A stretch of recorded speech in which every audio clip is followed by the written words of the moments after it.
these people had one thing in common.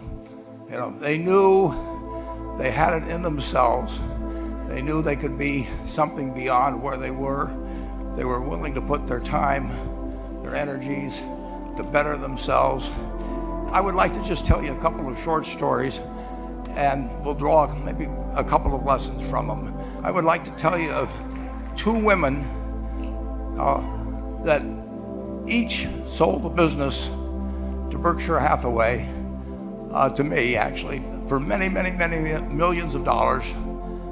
Both of them started with $2,500. By a coincidence, it was the exact same amount. It was everything they had in the world. And one of them was a woman who landed in Seattle in 1917, couldn't speak a word of English, had a tag around her neck. The tag said, Fort Dodge, Iowa. The Red Cross got her to Fort Dodge, where she was reunited with her husband who had come to the country a couple of years earlier. And she lived in Fort Dodge for 2 years, and as she put it, she felt like a dummy. She couldn't pick up the language. She couldn't learn a word. And so she and her husband decided to move to Omaha. So they came to Omaha in 1919, and there she found a small colony of Russian Jews, so she started feeling more at home. And then as her oldest daughter went to school, she would come home, this daughter, Frances, and she would teach her mother the words she learned in school that day. And this woman, Rose Blumpkin, spent 20 years saving money, bringing first her siblings over, her mother and father, $50 at a time. She sold used clothing to do it. She had 4 children during this period. And by 1937, after 20 years, she'd saved $2,500. She went to Chicago and she bought what she could of furniture. Her dream had always been to open a furniture store.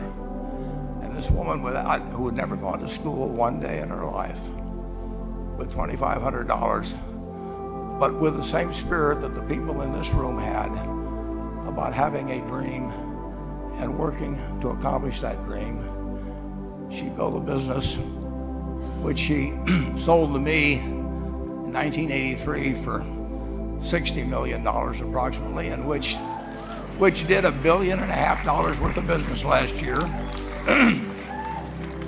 The 4th generation is working in that business. This woman, Rose Blumpkin, she worked for me until she was 103. And then she retired and she died the next year, which is a lesson to all of Berkshire's managers that premature retirement, you can't tell what's going to happen. But Mrs. B, with her $2,500, one further fact about her, she could not read or write. And she went into a furniture business, and she didn't bring anything in unique in furniture, but she brought a determination to succeed. She knew she could outwork anyone else. She knew that she cared about her customers. She worked at very low gross margins, but she built this incredible business. And I saw one other woman who did a similar thing with $2,500. I paid her hundreds of millions of dollars for her business. So I decided to go to the source and get these people before, I don't want you guys coming around to me asking me hundreds of millions of dollars. I'd like to join in with you much earlier. So I've followed this group, and today I'd like to tell you about one other small business person. This person, I went to buy his business from him, and he turned me down, which was very wise. But this was a fellow who was born about 8 years before I was. He was born in 1922. He was we'll call him Jack, lived in the Midwest. He was a pretty good athlete, didn't like school much. And I'm going to tell you one thing early in the story. Maybe you can figure out who the guy was. The company he built hires more college graduates each year than any other company in the United States. And this fellow, who was destined for this but did not know it, Jack, went to college for a year and then dropped out. He really wasn't that interested in school.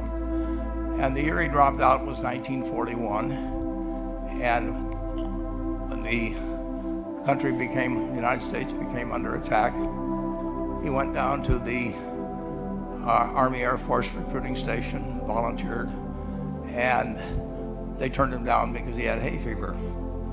So he went over to the Navy and again volunteered, and they took him. They put him on an aircraft carrier. He flew small fighter airplanes during World War II, got 2 distinguished flying crosses from the Navy, and then he came back to the Midwest. So now we've got a young guy. Probably by this time he would be 23 or 24 years old. And the interesting thing is, he got back to the Midwest, and he actually kind of went from one job to another for a short period of, or not such a short period of time. And he finally became a used car salesman at a Cadillac dealership in St. Louis, Missouri. And at age 35, having moved up in the organization, the sales organization, he said to his boss, could I go into car leasing business with you? The boss said, well, if you'll cut your salary in half and you'll come up with, it was $25,000, which he borrowed, we can become partners in a car leasing company. So my friend Jack started at age 35 in the car leasing business. And he had 7 cars. It was pretty slow. In fact, one of the things he did was whenever the phone rang, he let it ring 3 or 4 times so people would think that he was very busy answering other phones. And of course, it was the only call he was going to get all day. So his first venture was okay, but it wasn't really going to go anyplace. And there's a lesson in this for all of us.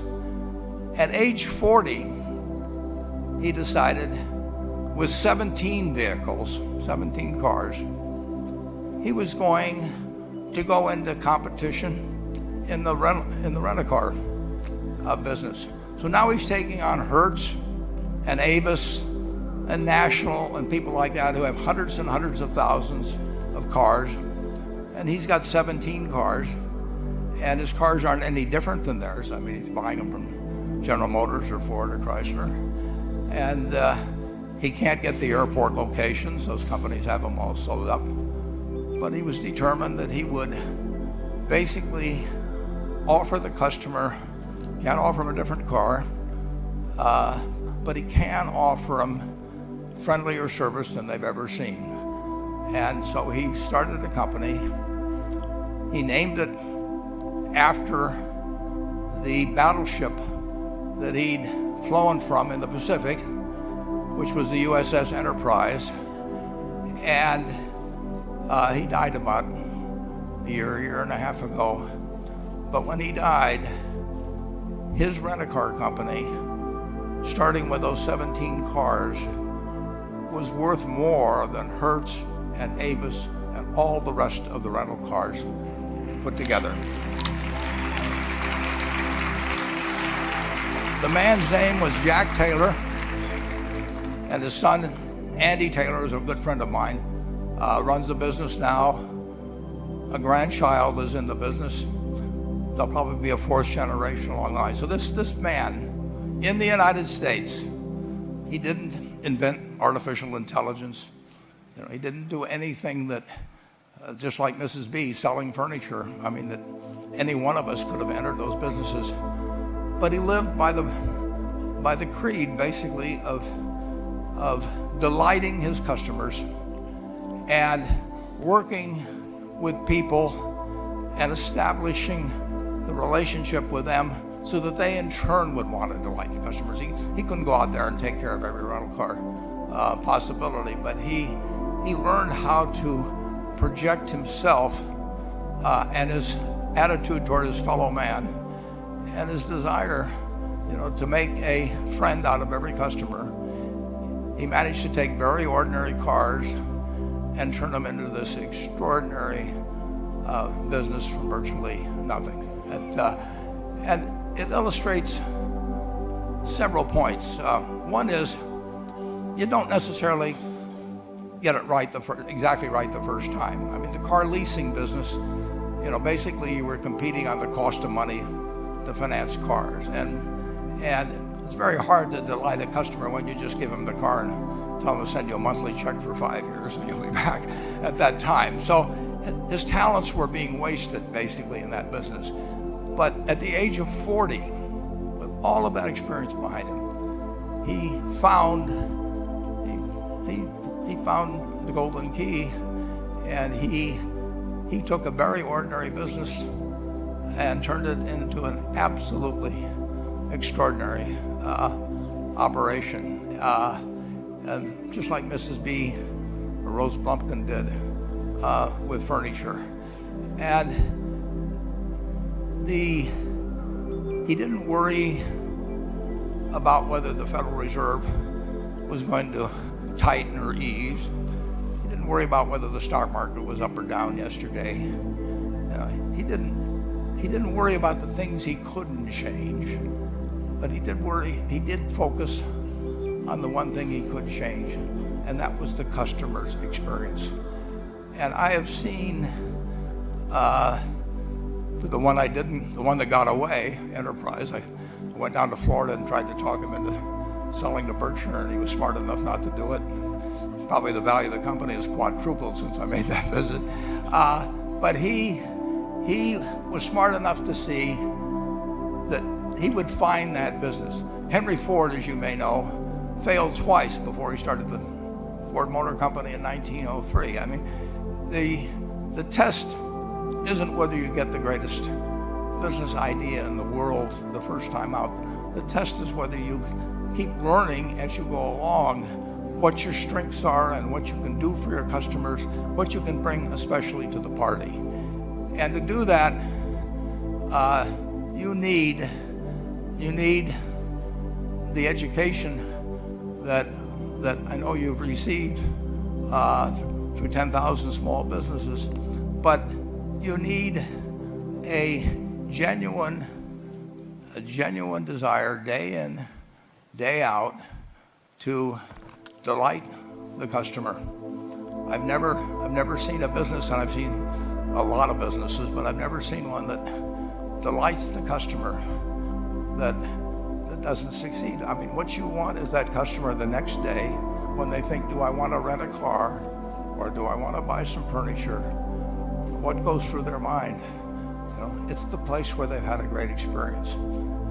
I don't know what I paid for this tie. Actually, probably if somebody gave it to me, but for the purposes of this speech, I will say I have no idea. But or the shirt I'm wearing, but I do know. I will remember how I was treated when I bought it. I mean, you long forget about the price, but you never forget whether you had a good experience or a poor experience with the purchase experience. And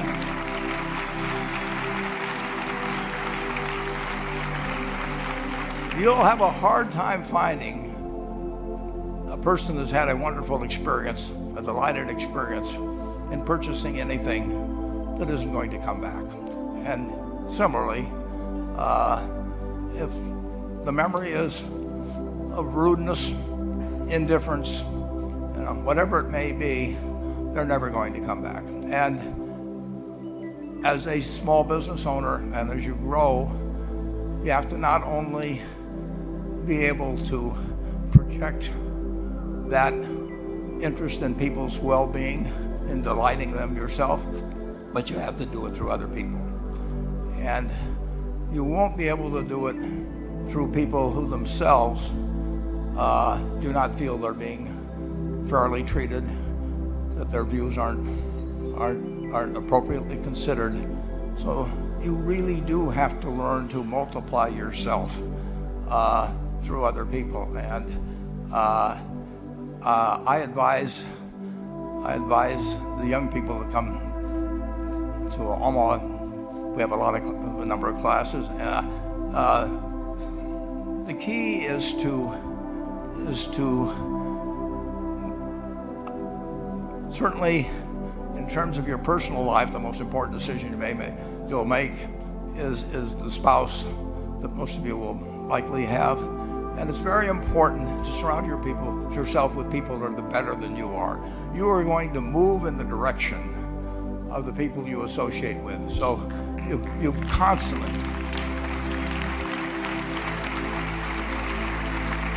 I've been enormously lucky in that respect. I mean, I've just had teachers and friends and a spouse that really was a better person than I was, and I had enough sense to learn from these people that life went better if you behave better yourself. It took a while. So I advise you to seek out, as your partner in business, your partner in life, whatever it may be, look for the people that actually are examples to you, rather than somebody that you think you need to straighten out yourself. And simple rules like that, delighting customers, working through other people, associating with people that will cause you to move in a better path than you might otherwise have. They will take you so far in life that it's hard to believe. I mean, they took Rose Blumpkin without being able to speak a word of English, that couldn't read or write, and they took her to what is now $1.5 billion business. And incidentally, there's been no money put in it since the $2,500. That's been the total capital paid into the Nebraska furniture market. And I think if you looked at Enterprise, I don't know their books the same way, but my guess is that very little equity capital has been added to Enterprise over the years. The business built on itself. So I want to tell you, I admire this group enormously. When I met Dr. Mello's class on September 22nd, 8 years ago, I was thrilled, and I admire people that are doing what you have done. Working hard at your job at the same time. You took on an added really a lot of hard work to further your skills. 99% graduate. I mean, it's a mind-blowing statistic. And I'm looking at 2,200 people here who I admire. I'm cheering for you, and I can tell you the best is yet to come. Thank you.